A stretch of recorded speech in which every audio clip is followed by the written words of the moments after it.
warahmatullahi wabarakatuh. Allahu Akbar. Allahu Akbar. Kullama halal hujjaju muharrimina mulabbi. Allahu Akbar. Kullama afadu min arafatin maghfuran lahum farihin. Allahu Akbar. Kullama ramau jumratal aqabah muhallin wa mukabbirin. Allahu Akbar. Kullama ghadada khalqahu wa zinata arsh wa midada kalimatu. Alhamdulillahi rabbil alamin. Nahmaduhu wa nasta'inuhu wa nastaghfiruh wa na'udzu billahi min syururi anfusina wa min sayyiati a'malina. May yahdihillahu fala mudhillalah wa may yudlil fala hadiyalah. Asyhadu an la ilaha illallah wahdahu la syarikalah wa asyhadu anna Muhammadan abduhu wa rasuluhu wa sallallahu alaihi wa ala alihi wa ashabihi wa sallama tasliman katsira. Amma ba'du. Ya ibadallah, usikum wa iyaya nafsi bitaqwallah faqad fazal muttaqun. Fa inna 'idal adha farhatun bi ibadatin yuhibbuha Allahu bi ismamil hujjaj baitullah mu'azzim. Hadirin ma'asyiral muslimin wal muslimat rahimuna wa rahimakumullah. Sesungguhnya Hari Raya Adha ini merupakan kebahagiaan dalam ibadah yang dicintai oleh Allah Subhanahu wa Ta'ala. Ada dua kegiatan. Pertama, al-hujjaj yang sedang menunaikan ibadah haji. Itu bahagia setelah bertemu dengan 10 Dzulhijjah. Karena mereka melabaikan talbiyah di tanggal 8 Dzulhijjah. Labbaik Allahumma hajjatan. Menuju Mina, lanjut tanggal 9 sudah ada di Arafah. Rasul SAW bersabda, al-hajju Arafah. Haji adalah Arafah. Berarti setiap orang yang mengikuti wukuf di Arafah itu sudah dinyatakan lulus hajinya. Kemudian setelah melaksanakan wukuf di Arafah, mereka keluar dari Arafah setelah terbenamnya matahari menuju Muzdalifah. Tengah malam berzikir, bertakbir kepada Allah di Masy'aril Haram dengan membacakan dua kalimat. Pertama ada yang talbiyah, kedua ada yang takbir. Kita masih terbayang, terutama bagi yang sudah melaksanakan ibadah haji, keluar dari Arafah itu ada dua kalimat. Yang pertama, labbaik Allahumma labbaik, labbaik la syarika laka labbaik, innal hamda wan ni'mata laka wal mulk la syarika lak. Ada Allahu Akbar, Allahu Akbar, Allahu Akbar, la ilaha illallah, Allahu Akbar, Allahu Akbar, walillahil hamd. Terus jalan sampai ke Muzdalifah. Di Muzdalifah tidak diam, talbiyah dan takbir sambil mencari batu kerikil untuk subuhnya pergi menuju ke Mina untuk melontar jumroh Aqabah. Nah, dalam hal ini bahwa di saat ibadah haji mereka bahagia telah sampai ke puncaknya haji, yaitu wukuf di Arafah dan melontar jumroh Aqabah. Kemudian yang mukim di luar haji berbahagia dengan adanya ibadah Idul Adha yang diawali dengan saum Arafah. Itu kebahagiaan yang tidak terhingga, sehingga nanti setelah pelaksanaan sholat Idul Adha ini kita ramai-ramai pergi ke madhah, mansakan tempat penyembelihan untuk taqarrub, mendekatkan diri kepada Allah Subhanahu wa taala. Sehingga di dalam Al-Qur'an bahwa udhiyah ini merupakan taqarruban ilallah, mendekatkan diri kepada Allah, yang dulu sudah dicontohkan oleh dua putra Nabi Adam, Qabil dan Habil. Idqoroba kurbanan, ketika mereka berdua berkurban, pataqubila minkuma walam yutaqabbal minal akhar, hanya sayang kurbannya ada yang diterima oleh Allah dan ada yang ditolak, tidak diterima oleh Allah. Tergantung niatnya. Yang satu niatnya karena taqarrub ke Allah, yang kedua niatnya karena ingin perempuan, ingin duniawi, sehingga yang diterima. Makanya dalam firman Allah surah Al-Hajj, a'udzubillahi minasyaitonirrajim, la yanalallaha luhumuha wala dima'uha walakin yanaluhu taqwa minkum. Tidak akan pernah sampai kepada Allah dagingnya, darahnya, tetapi yang akan sampai kepada Allah at-taqwa minkum, ketakwaan di antara kalian. Jadi takwalah yang menentukan, bukan besarnya sapi, bukan besarnya kambing saja, tapi yang penting takwanya, niatnya taqarrub kepada Allah Subhanahu wa taala. Hadirin, dalam kesempatan Idul Adha di tahun 1445 di 2004 ini, saya akan uraikan persamaan mutasyabihun, persamaan antara ibadah haji dengan mukim yang di luar ibadah haji. Ini ada beberapa persamaan yang perlu disadari, bahwa di luar ibadah haji pun ada kesamaan dengan yang sedang menunaikan ibadah haji. Pertama, fa'idha kana al-haju yullabi wa yuhidullahu wa yu'azzimahu wal mukim yukabirullah wa yuhmaduhu wa yuwahiduhu.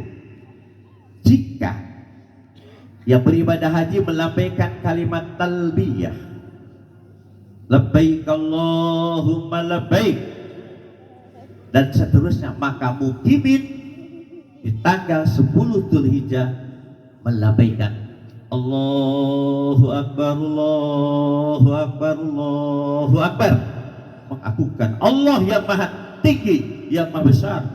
Diulang-ulang sampai 3 kali. La ilaha illallah, tidak ada sembahan kecuali Allah. Allahu Akbar, Allah maha besar. Allahu Akbar, Allah maha besar. Walillahil hamd, tetaplah kepunyaan Allah segala pujian. Itu yang diucapkan oleh mukim. Jadi kalau yang ibadah haji dari mikot, kalau untuk umroh, kalau tanggal 8 tidak ada mikot, langsung dari hotel masing-masing melambaikan labbaik Allahumma hajjan dan seterusnya talbiyah. Itu kesamaan pertama. Kemudian wa idza waqafal haju bi Arafat fal mukim yasumu zalikal yaum raja'an mardatillah wa maghfiratihi. Jika yang beribadah haji berwukuf di Arafah, maka yang tidak wukuf mukimin saum, melaksanakan saum Arafah. Yang tentu di kita ada sedikit kekacauan, benar, di kita sedikit kekacauan, yaitu penentuan 1 Dzulhijjah yang berbeda, sehingga yang ibadah haji wukuf di hari Sabtu, Indonesia wukufnya di hari Ahad. Itu bedanya, karena perhitungan tanggal 1. Pada saya sudah 5 tahun menjadi Dewan Isbat di Kementerian Agama. Teman-teman mengajukan agar untuk Idul Adha merujuk kepada Saudi, sebagaimana amanat Rasulullah di tahun 9 Hijriah. Di tahun 9, Haris bin Khatib radhiyallahu an berkhutbah, yaitu ahidana Rasulullah sallallahu an nansuka li ru'yati. Rasul mengangkat saya, kata Hatib, untuk menjadi amir Makkah untuk menentukan isbat ibadah haji. Di saat Rasul masih hidup, isbat ibadah haji diserahkan kepada amir Makkah Mukarramah. Amir sekarang istilahnya gubernur Makkah. Dulu di zaman Pak Harto saya udah dewasa. Saya mengikuti Dewan Isbat dulu sepakat Asia Tenggara sampai Saudi Arabia, sehingga di zaman Soeharto tidak pernah ada perbedaan karena bergabung dengan Saudi Arabia. Kalau sekarang cuma 4 negara, Malaysia, Singapura, Brunei, dan Singapura. Indonesia, Tunbir. Nah, sehingga sekarang pasti terjadi. Dan Dewan Isbat yang 4 negara menaikkan derajat hilal dari ufuk, yaitu 3 derajat dari 2 derajat. Jadi semakin jauh dan semakin mustahil di Indonesia akan terlihat hilal. Ini saya berpengalaman 5 tahun Pak di Dewan Isbat. Nah, seperti itu pengalaman sekarang. Makanya kita ijtihad ini. Dan mudah-mudahan Allah memaafkan kita semua ya, karena kita sudah berseberangan dengan apa yang dilakukan oleh saudara kita yang sedang ibadah haji. Karena ibadah haji dan kurban itu sudah ada di zaman Nabi Ibrahim alaihi salam. Di zaman Nabi Ibrahim yang dicontohi oleh Ibrahim sendiri, mau menyembelih putranya. Dan ibadah haji pun ada sejak Nabi Ibrahim. Sebelum Nabi Ibrahim belum ada haji, yang ada tawaf. Nabi Adam bertemu dengan Hawa di Jabal Rahmah di Arafah, kemudian dia berdua pergi ke Ka'bah bertawaf 7 kali di Ka'bah. Lalu Nabi Nuh alaihissalam sebelum diturunkan azab banjir, dia dengan keluarganya bertawaf di Baitullah. Semua nabi bertawaf. Adanya haji diawali titik terangnya dari Nabi Ibrahim sallallahu alaihi wasallam. Jadi sini ada kesamaan. Kemudian idza sanabal haju mahzuratul ihram, apabila yang ibadah haji menjauhi yang membatalkan ihram, maka wal mukim pun ijtanaba kulla syai'in min jubrihi au syarihi au basyaratihi. Orang yang berkurban dengan sabda Rasulullah sallallahu alaihi wasallam, idza ra'a ahadukum al-hilala wa arada an yudhiya falyumsik sya'rahu wa azfarahu wa basyarahu. Jika sudah terlihat hilal dan berkehendak untuk berkurban, maka hendaklah kurbani yang akan kurban menahan kukunya dan rambutnya dan kulitnya. Tidak boleh memotong kuku, tidak boleh mencukur rambut dan melukai kulitnya. Itu sunnah Rasulullah sallallahu alaihi wasallam. Bukhari rawinya sahih.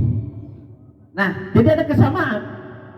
Kalau yang ihram, mahduratul ihram, sama, tidak boleh mencukur, tidak boleh menggunting, dan ditambah yang lainnya, pakai wangi-wangian dan seterusnya. Ini ada kesamaan antara yang ibadah haji dengan mukimin. Lalu idza abadal haju min Muzdalifah ila Mina, al-mukim min al-buyut ila musalla lil-id. Jika yang beribadah haji berhamburan di tanggal 10 malam hari dari Muzdalifah menuju Mina untuk melontar jumrah Aqabah, maka mukimin keluar dari rumah-rumahnya menuju musala untuk melaksanakan sholat Idul Adha. Sama, karena dari Muzdalifah ke Mina tidak ada kendaraan, jaraknya cuma 1,5 kilometer. Lari semua jalan cepat menuju jumrah Aqabah yang paling barat yang mendekati Mekah. Nah, yang di luar ibadah haji yang mukimin, kita keluar dari rumah-rumah untuk menuju mushola, sekarang lapangan, untuk melaksanakan sholat Id. Wa idza ramal haju jumratal ula wal wusta wal aqabah. Ketika ibadah haji melontar jumroh ula wusto akobah, maka al-mukim yusallil id, sholat id. Ini sholat id. Kemudian hari berikutnya ibadah haji melaksanakan napar. Ada napar awal 2 hari, ada napar sani untuk melontar 3 jamarat, ya, 11, 12 sampai 13. Jika sampai 12 bisa pergi ke Mekah, tidak keburu maghrib, itu napar awal. Dan napar sani sampai 3 hari. Maka al-mukim yadhkurunallah, dikir kepada Allah setiap pada sholat membaca takbir. Yang di kita belum umum. Kalau saya di Mekah selama di Madinah, setiap setelah Idul Adha, bukan Fitri, Idul Adha, pada tuhur Allahu Akbar dan seterusnya. Pada asar takbir lagi. Pada maghrib sampai tanggal 13 disebut ayyamun tasyrik. Di kita memang belum terbiasa, tapi harus dibiasakan. Mana dalilnya? Al-Baqarah. Wazkurullaha fi ayyamin ma'dudat. Berzikirlah kalian kepada Allah di hari-hari yang telah ditentukan, yaitu 11, 12 sampai 13. Faman ta'ajjala fi yaumaini fala isma alaih. Untuk napar awal, jika bergesa-gesa ingin 2 hari di Mina, tidak dosa. Wa man ta'akhkhara, dan siapa yang mengakhirkan sampai tanggal 13, fala junah, tidak dosa, liman ittaqo, bagi orang yang bertakwa. Nah, di kita mesti disunahkan, walaupun tidak wajib disunahkan pada sholat takbir. Kalau Idul Fitri kan selesai sholat Idul Fitri, selesai khutbah, selesai takbir, tidak ada takbir lagi. Kalau Idul Fitri, makanya disyariatkan dulu pada maghrib sampai selesai Idul Fitri, selesai takbir. Tapi Idul Adha ditambah 3 hari. Yang kalau hitungan Mekah sekarang kita hari ke-1, ya, hari tanggal 11. Sekarang saudara-saudara kita sedang mempersiapkan untuk melontar 3 jumroh. Masyaallah muslimin, jadi udhiyah ini merupakan syariat yang termaktub dalam Quran dan Sunnah dan ijma, ya, dan mengandung sejarah yang sangat mendalam. Peletakan batu pertama ibadah haji yaitu Nabi Ibrahim Sallallahu Alaihi Wasallam. Itu tercantum di dalam surah Al-Hajj ayat ke-26-27.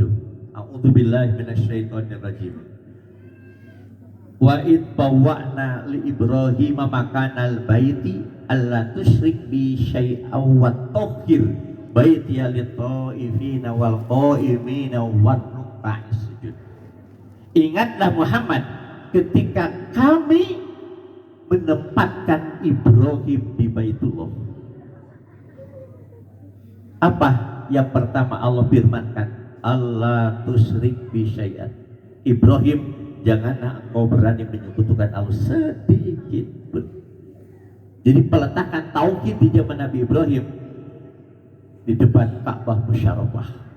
Ketika Allah menempatkan, mengutus Nabi Ibrahim Sallallahu Alaihi Wasallam di Baitullah untuk menjauhkan diri dari syirik kepada Allah. Kenapa? Inna syirka la dzulmun azim. Sesungguhnya syirik adalah dosa yang amat besar yang akan menghancurkan segala kebaikan. Jika tobat buat 0 lagi 1. Itu Al-An'am ayat 88. Walau asyraku la habita anhum ma kanu ya'malun. Jika mereka menyekutukan Allah, maka hancurlah pula semua amal kebaikan yang telah mereka lakukan. Jadi kalau tobat 1 lagi, mulai dari 0 lagi. Nauzubillahi min dzalik. Jadi peletakan Nabi Ibrahim mulai menduduki Baitullah dengan catatan janganlah kamu menyekutukanku sedikit pun. Kedua, tugasnya wa tahhir baitiya, bersihkan bait aku, bait kami harus bersih, zahir dan bersih dari syirik. Untuk apa Baitullah dibersihkan? lit-thaifin, untuk yang melaksanakan tawaf, wal qaimin, dan yang bermukim, yang i'tikaf, war ruk'i sujud, dan yang melaksanakan sholat ruku dan sujud, itu sholat. Makanya di sana disatukan antara mukim dengan sholat. Kenapa? Maksud mukim di sana adalah yang beritikaf, maksudnya tawaf. Karena tawaf pun dinyatakan sholat juga. Jadi di Ka'bah itu ada dua sholat. Sholat dengan tawaf 7 kali, dan sholat dengan seperti biasa ruku dan sujud.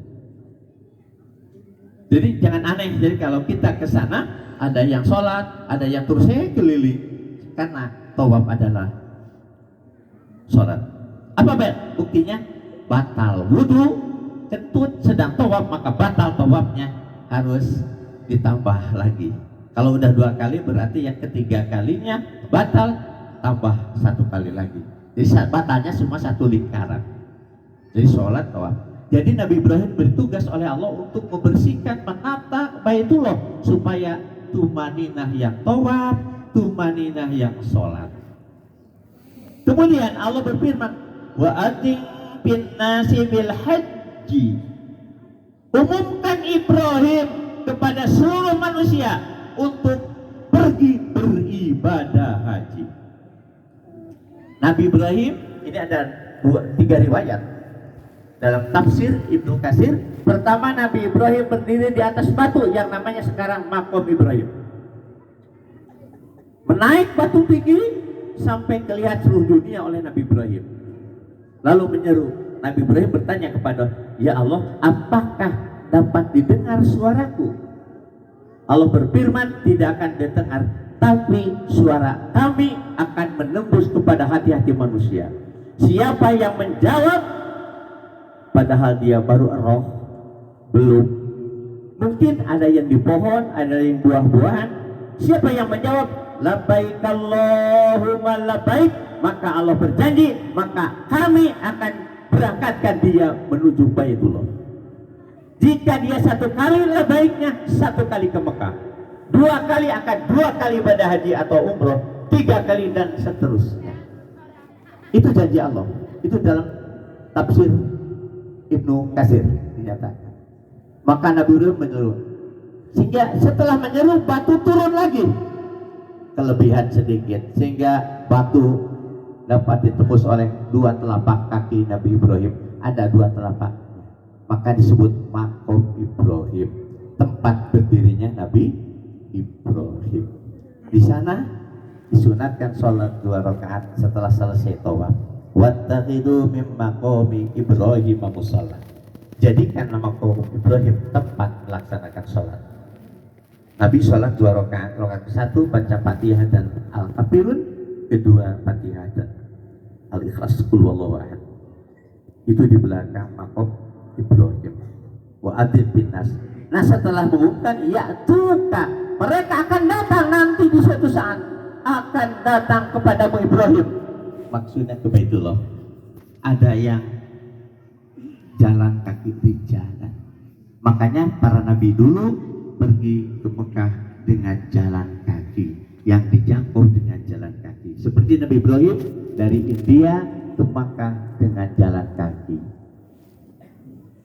Ala kulli dhamiriyati min kulli fajjin amik, atau yang menunggangi kendaraan onta sampai kering badan onta saking jauhnya. Min fajjin amik, dari perjalanan yang amat jauh. Jadi dengan seruan Nabi Ibrahim itu, yang menjawab di saat itu akan pergi, ada yang jalan kaki mungkin yang dekat, ada juga yang pakai kendaraan. Dulu pakai onta, sekarang mungkin dari luar Saudi bukan onta lagi, pakai pesawat, pakai mobil dan yang lainnya. Itu janji Allah yang diperintahkan kepada Nabi Ibrahim. Nah, sekarang bagaimana mukimin hubungannya dengan ibadah haji? Ini diriwayatkan oleh Zaid bin Aslam. Qulna ya Rasulullah, ma hadhil adhahi? Ya Rasulullah, apa sih yang disebut idhahi, berkurban? menyembelih. Apa sih menyembelih itu? Beliau menjawab, sunnatu abikum Ibrahim. Penyembelihan kurban pun sama sunnah Ibrahim alaihissalam. Haji sunnah Ibrahim, kurban pun sunnah Ibrahim alaihissalam. Kulna, kami bertanya, wa malana fiha, apa manfaat bagi kami dengan kurban? Rasul menjawab, likuli sya'ratin hasanah. Setiap satu biji rambut yang paling kecil akan dibayar dengan kebaikan. Satu rambut yang ada di hewan kurban yang kecil, bulu kecil, akan dijadikan kebaikan. Kulna, kami bertanya, pasaut, kalau bulu yang besar gimana? Beliau menjawab, likuli sya'ratin minas saut hasanah. Bulu kecil dan tambah bulu besar akan dihitung satu kebaikan. Masya Allah. Jadi satu kebaikan, coba hitung aja kalau kambing. Kalau unta berapa bulu kecil dan bulu besar? Sapi berapa bulu kecil bulu besarnya? Itu akan ditimbang menjadi kebaikan. Kemudian Nabi bersabda, ya tina, mereka akan datang yaumal qiyamah masih utuh bikuruniha wa adlabiha. Hewan yang pernah disembelih dan dagingnya dibagikan akan dihadirkan oleh Allah di hari kiamat untuk makanan di surga. Masya Allah, akan utuh. Ya, yang sapi 7 orang akan membawa daging sesuai dengan yang dikurbankan. Itu untuk dimakan. Dan tentu bahwa hewan yang ada di surga tidak seperti yang ada di dunia, mutasyabihan. Namanya sapi, tetapi dimakan enaknya tidak pernah terasa enaknya. Itu barang-barang yang di surga lain dengan dunia. Ma'ainun ra'at, barang surga belum pernah terlihat. Wa ma'udunun sami'at, belum pernah terdengar. Wala khatara qalbu bashar, belum pernah terserat dalam hati pun. Artinya original. Tidak rugi. Kemudian apa?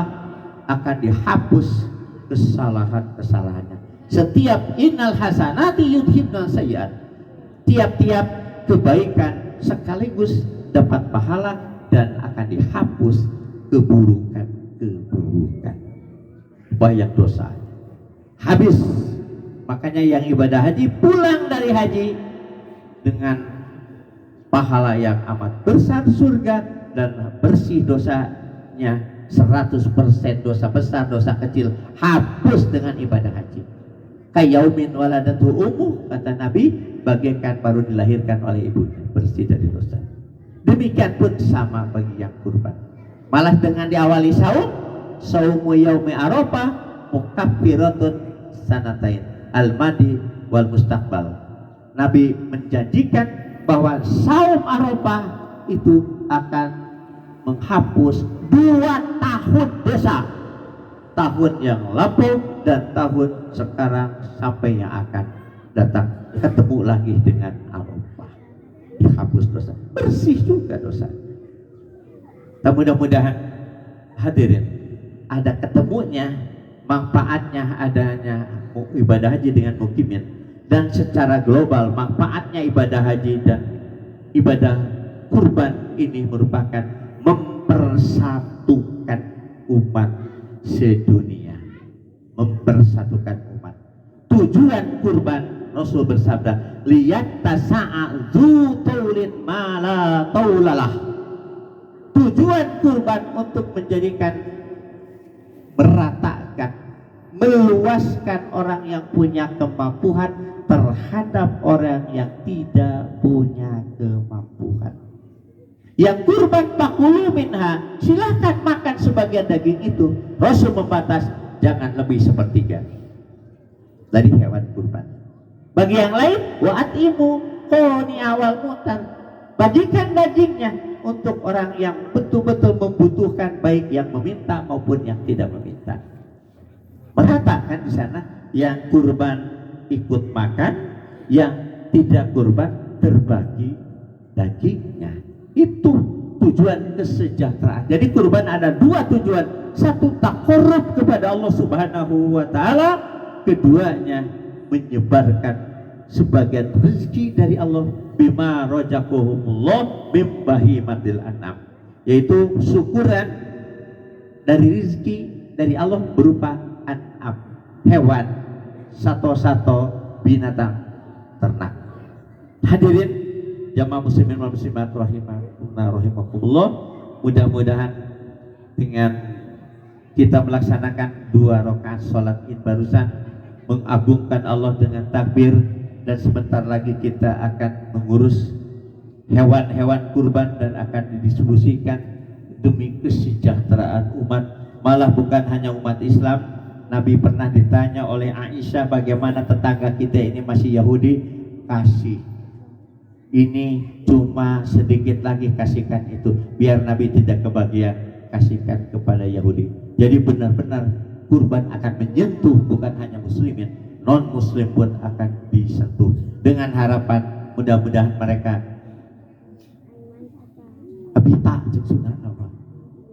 Ini umat Islam mah zakatnya tersebar, sodakohnya tersebar, sekarang dagingnya pun yang tidak ada di ajaran agama Islamnya, selain agama Islam untuk umat yang lainnya. Jadi mudah-mudahan ini menjadikan alat untuk mempersatukan umat manusia dengan sholat Idul Adha dan penyembelihan hewan kurban, dan semoga Allah menerima pembaktian taqarrub kita kepadanya mulai dari sholat dan kurban-kurbannya. Allahumma taqabbal minna, ya Allah terimalah pengabdian ibadah dari kami semua, dan semoga Engkau mengampuni segala kesalahan baik yang besar maupun yang kecil. Amin ya rabbal alamin.